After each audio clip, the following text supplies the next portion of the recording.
It is time for the Ericaism of the day. All right, guys, I'm going to be a little honest and transparent. Y'all know I'm a mother of three. Krista's 14, Willsie's 9, Zaya's 7, and they all have different desires, and they ask for different things. Well, Willsie had been asking to go to this specific restaurant, and so I wanted to have a family moment, and so we went to this specific restaurant. Well, going to the restaurant took a little longer than I thought, which meant I didn't get as much sleep as I wanted. Here's the deal. As moms, you really want to make sure that your children are having a good experience, because here's what I think about. I think about years down the line. How will they describe their childhood? What will they say? I do not want it to be filled with, I did everything, I gave them everything, and they got everything they wanted. But there are times that I may overindulge. And in those times, mommy guilt is resting on my shoulders heavily. I usually call my mama, who asks me, she'll ask, did y'all go to restaurants every day? And I'll go, no. Did y'all have big parties all the time? I'll go, no. And she'll say, but how was your childhood? And I'll say, great. And she says, it's about the love, not about the stuff that you do. That's kind of hard when you are successful and you're living in today's time, which shows everybody's birthday party and everybody's gifts and everything that they do. It's all fabulous. It's all amazing. It's all extravagant. And so you feel this pressure to always deliver. I could have very easily cooked at home and spent time with my kids and laughed and played and created some great memories. But I decided to go to a restaurant, which still wasn't bad. It just means I didn't get no sleep. They had an amazing time. We had an amazing time. I just didn't get any sleep. And a lot of times as moms, we don't balance properly. We don't plan properly. And the enemy uses it as a tool against us. You're not a good mom. They're not going to be happy. They're going to be in therapy when they're 19.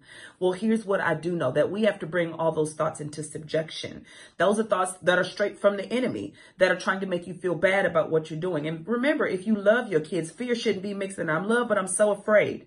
If I love my kids, I just love them. And that love makes me trust God and what God put in me and my ability to raise them. And I don't use fear as the base for my mothering.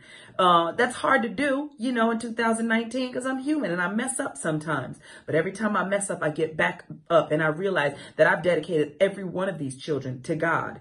And my ability to be a good mom rests in Him and not in what I can do. I can mess up sometimes, but there's grace for that.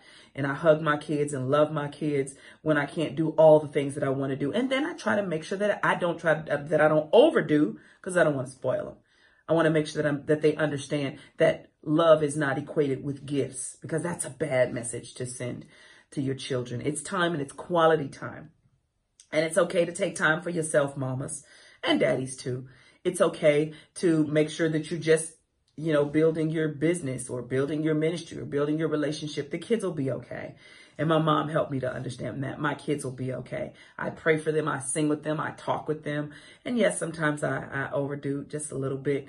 But I try my best to be balanced. So this is not giving you all the answers. This is just me being honest and transparent. And I hope it helps some other mom out there who feels this pressure to be perfect all the time. Bring those thoughts that the enemy is whispering to you into captivity, and make them come subject to the obedience of Christ. Speak life over your children. I'm a good mother. My kids are well loved and well nurtured. Make sure that you are speaking life even to yourself, because the enemy will always tell you that you're doing something wrong. And yes, we can do better. But here's what I know for sure. This is my first time having a 14-year-old, a 9-year-old, and a 7-year-old. And the next year, it'll be first time having a 15-year-old, a 10-year-old, and an 8-year-old. So it's always new. It's always something that you've never experienced before. So be patient with yourself. Be kind with yourself. Have a nice, good circle of other mamas that you can talk to, that can talk you off the ledge if you feel a little stressed out.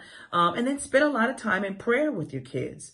And let them know that they are blessed and God loves them, all right? And you can make it through anything as long as you got the help of Jesus on your side. That is my Ericaism for today, ladies and gentlemen. Love you, and I mean it.